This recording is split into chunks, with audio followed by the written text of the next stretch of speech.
सूते घड़ी उठे से पहले करो हानि फोनावा के करे गुड नाइट गुड मॉर्निंग कहबै सोनावा।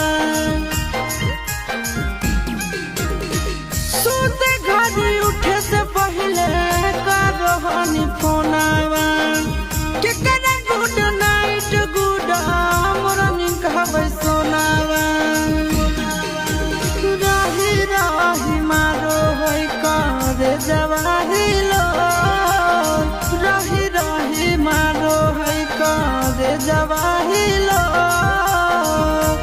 आगे जानू से नुरा मांग के तोर जनवा मांग होगे मोर। आगे जानू से नुरा मांग के तोर जनवा मांग होगे